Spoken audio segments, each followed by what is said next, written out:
वंदे मातरम प्यारे विद्यार्थी मित्रों, once again most welcome to my channel math and science with Chandan sir. मैं अपने YouTube channel math and science with Chandan sir पे आप लोगों का हार्दिक स्वागत करता हूं। Today I am going to discuss about the chemical properties of acids.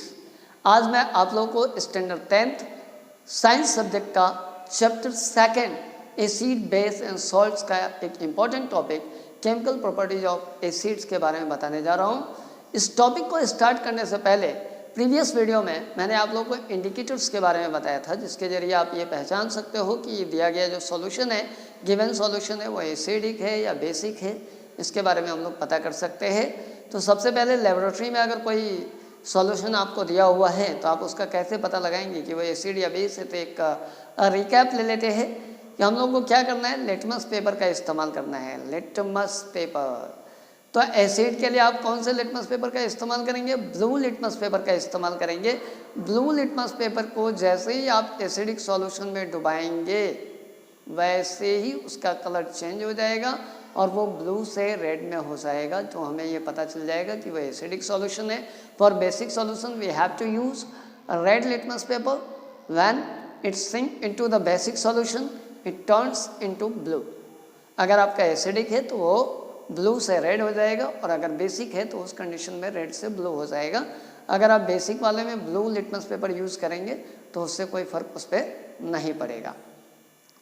ये चीज़। तो हम लोग एसिड के केमिकल प्रॉपर्टीज पढ़ने से पहले कुछ एक एग्जाम्पल देख लेते हैं कि एसिड के कुछ एक एग्जाम्पल कौन कौन से हैं। सबसे पहले जो हमारा एसिड होता है वो सल्फ्यूरिक एसिड।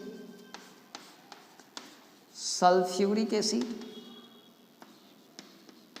इसका आपका जो फॉर्मूला होता है ये H2SO4, ये आपको पता है ऑलरेडी। सेकंड आप ले सकते हो नाइट्रिक एसिड, इसका फॉर्मूला HNO3। थर्ड आपका आता है हाइड्रोक्लोरिक एसिड,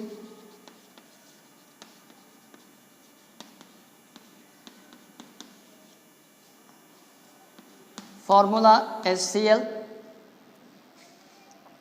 इसके बाद अगर हम बेस की बात करें, बेस में आपको याद रखना है सोडियम हाइड्रोक्साइड NaOH। ऐसे तो जिसके भी लास्ट में OH लगा होगा वो आपका जनरली बेस ही होता है। ये चीज़ें आपको ध्यान में रखनी है कि सोडियम हाइड्रोक्साइड NaOH। सॉल्ट के रूप में सोडियम क्लोराइड,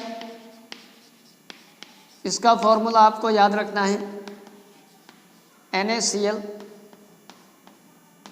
ये चीज़ें ऐसे तो फॉर्मूला आप कैसे लिख सकते हो किसी भी कंपाउंड का, इसके बारे में भी मैंने अपने वीडियो में प्रीवियस वीडियो में बताया हुआ है कि कैसे भी केमिकल कंपाउंड का कैसे कोई फॉर्मूला आप लिख सकते हैं, उसके बारे में भी आप लोगों को मैंने बताया है। तो ये सारे आपको ध्यान में रखने हैं कि सल्फ्यूरिक एसिड, जब मैं एसिड की बात करूंगा तो H2SO4 या HCl या HNO3 लेंगे। सोडियम हाइड्रोक्साइड ये आपके बेस के रूप में आता है।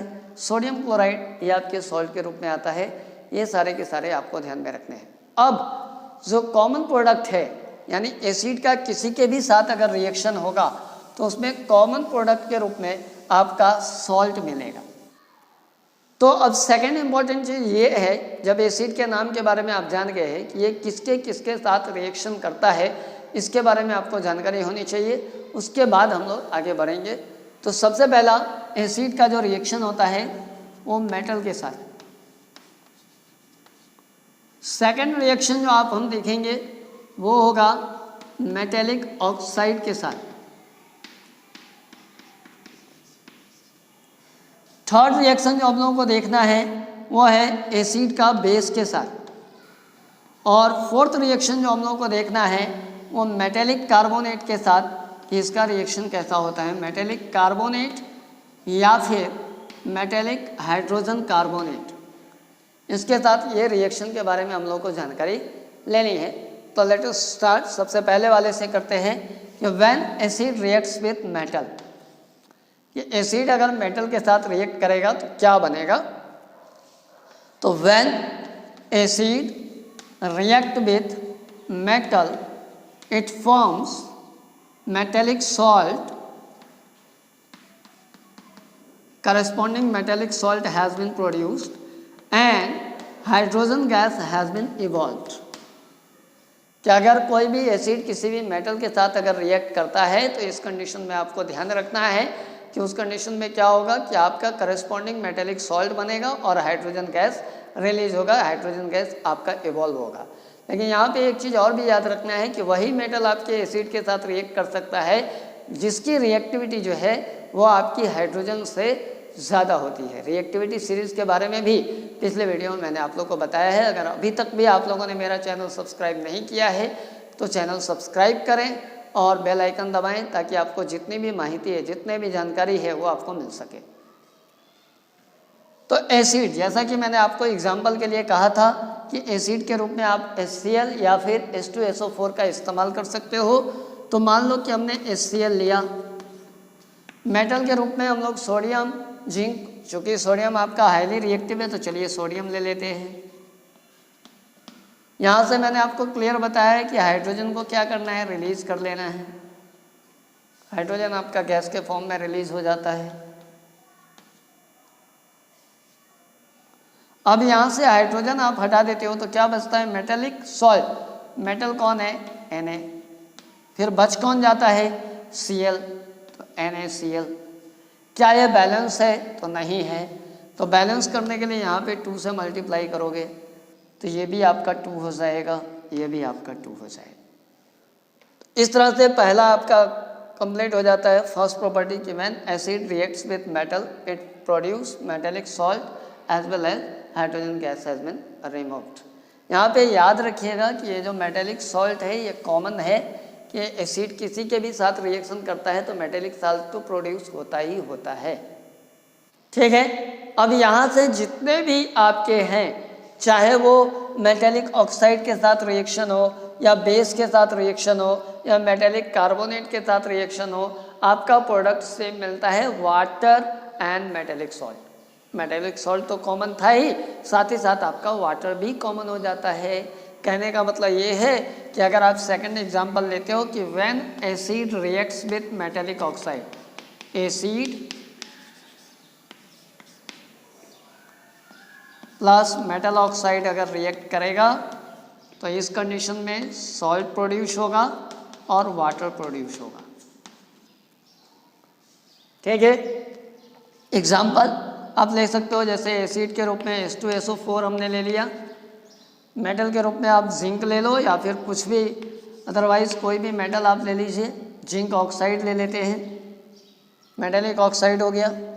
यहाँ से आपको क्या करना है, वाटर तो पहले हटा ही लेना है। तो वाटर हट गया, इसका मतलब क्या है कि यहाँ से आपका हाइड्रोजन हट गया, यहाँ से ऑक्सीजन हट गया, ये दोनों मिलकर के आपका वाटर प्रोड्यूस कर दिया। तो बच क्या गया, Zn और SO4, तो जिंक सल्फेट, ये आपका सॉल्ट होता है, ये आपका वाटर। तो इस तरह से एसिड की सेकंड प्रॉपर्टी में हम देख सकते हैं कि when acid reacts with metal oxide it produces salt, corresponding salt. जिस मेटल के साथ वो रिएक्ट करेगा ऑब्वियसली उसी का मेटेलिक सॉल्ट वो प्रोड्यूस करेगा, और वाटर तो आपका कॉमन प्रोडक्ट के रूप में आएगा ही आएगा। तो ये मेटेलिक ऑक्साइड के साथ रिएक्शन होने से ऐसा बनता है। थर्ड प्रॉपर्टी है कि when acid reacts with basis, कि अगर बेस के साथ ये रिएक्ट करता है तो फिर क्या बनता है, इसके बारे में जानकारी लेनी है। तो एसिड अगर बेस के साथ रिएक्ट करता है तो भी आपका जो कॉमन प्रोडक्ट है वही आपको मिलने वाला है, acid plus base, it gives a salt as well as water, ये आपको मिलने वाला है। तो एसिड के एग्जांपल में जैसा कि मैंने आपको बताया कि चाहे आप HCl ले लो या फिर H2SO4 ले लो, कोई भी एक एग्जांपल आप ले सकते हैं। मान लीजिए कि H2SO4 हमने ले लिया और बेस में हमने NaOH ले लिया, तो मैंने क्लियर बताया था कि H2O तो आपका बाहर हो ही जाएगा। तो H2O कहाँ से बाहर हुआ, तो ये H और यहाँ से OH, ये हट गया। तो बच क्या रहा है, NaSO4, तो यहाँ पे NaSO4 लिख देंगे। तो ये जो फॉर्मूला है वो आपका रॉन्ग हो जाएगा। आप लोगों को मैंने बताया था कि फॉर्मूला कैसे लिखते हैं, तो Na-SO4 इसकी वैलेंसी 1, इसकी वैलेंसी 2, क्रॉस मल्टीप्लिकेशन Na2SO4। तो यहाँ पे फॉर्मूले में क्या आएगा, Na2SO4। अब इस इक्वेशन को बैलेंस करना है तो सोडियम 2 है तो इसको भी आपको 2 करना पड़ेगा, तो ये ऑलरेडी आपका बैलेंस हो जाएगा। तो हाइड्रोजन अब आपका कितना हो गया, 2 + 2 4 हो गया, तो यहाँ पे आपको 2 करना पड़ेगा। बस ये आप देख सकते हैं कि इक्वेशन इस तरह से आपका बैलेंस हो जाता है। तो इस तरह से आप देख सकते हो कि when acid reacts with base it produce salt plus water. ये टोटल जो रिएक्शन है, since acid and base nullify their effect, acid और बेस अगर आपस में मिलते हैं तो एक दूसरे का जो इफेक्ट है इसको न्यूलिफाई कर देते हैं, एक दूसरे के इफेक्ट को ये हटा देते हैं। तो इसकी वजह से ये जो रिएक्शन होता है, इस रिएक्शन को हम लोग न्यूट्रलाइजेशन रिएक्शन बोलते हैं।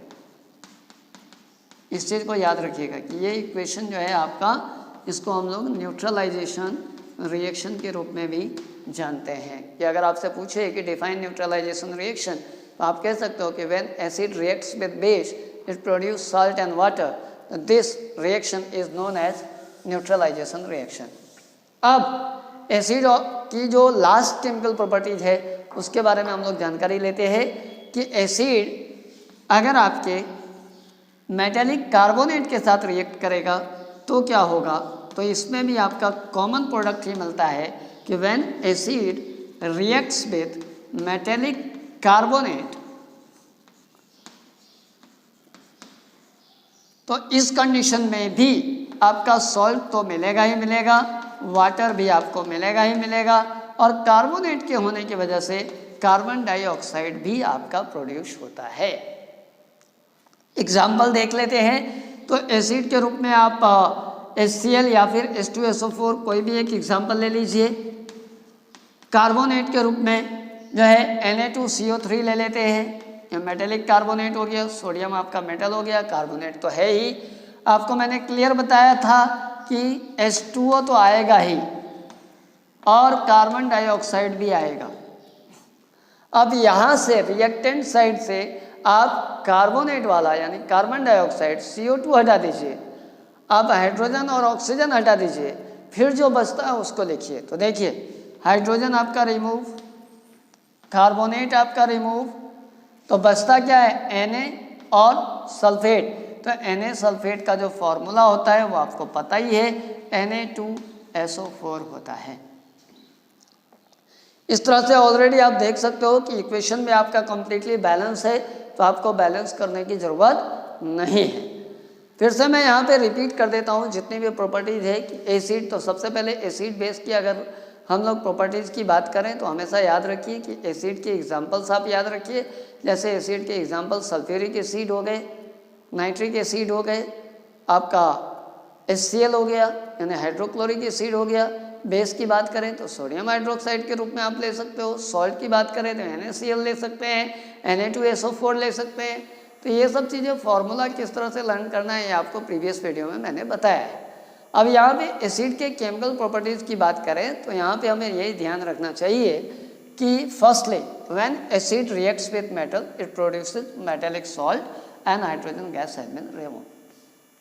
यानी अगर एसिड मेटल के साथ रिएक्शन करेगा तो मेटेलिक सॉल्ट प्रोड्यूस करेगा और हाइड्रोजन गैस आपका इवॉल्व होगा। एग्जाम्पल के लिए हमने देखा कि when HCl reacts with sodium it produces sodium chloride as a salt and hydrogen gas has been released. Second one, when acid reacts with metal oxide it also produces salt and water. ये आपका common product है salt और water. Example में आप देख सकते हो H2SO4 reacts with zinc oxide it produces ZnSO4 and water H2. Third वाला when acid and base reacts with each other, अगर एसिड और बेस को ही आपस में मिला दे तो क्या होगा।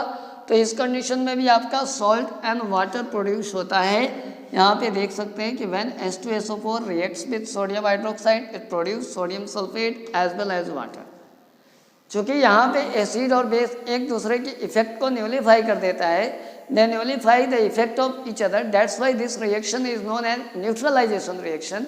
They makes the neutral यानी वो एक दूसरे के इफेक्ट को क्या करते हैं, न्यूट्रल कर देते हैं, न्यूलिफाई कर देते हैं। इसकी वजह से हम लोग इसको न्यूट्रलाइजेशन रिएक्शन के रूप में भी जानते हैं। फोर्थ वन कि when acid reacts with metallic carbonate it produce salt, water and carbon dioxide. कि अगर आपके मेटेलिक कार्बोनेट के साथ एसिड का रिएक्शन होगा तो इस कंडीशन में वो क्या करेगा, तो उस कंडीशन में भी सॉल्ट प्रोड्यूस करेगा, वाटर प्रोड्यूस करेगा और एडिशनल प्रोडक्ट के रूप में कार्बन डाइऑक्साइड आपका प्रोड्यूस होगा। तो ये टोटल आपकी एसिडिक प्रॉपर्टी थी, है ना, केमिकल प्रॉपर्टीज ऑफ एसिड था। नेक्स्ट वीडियो में मैं आपको केमिकल प्रॉपर्टीज ऑफ बेस के बारे में बताऊंगा। Thanks for watching.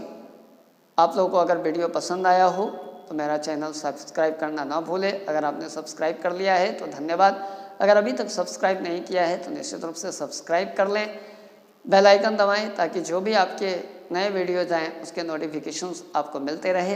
Please like, share and comment. Thanks for watching. Have a nice day.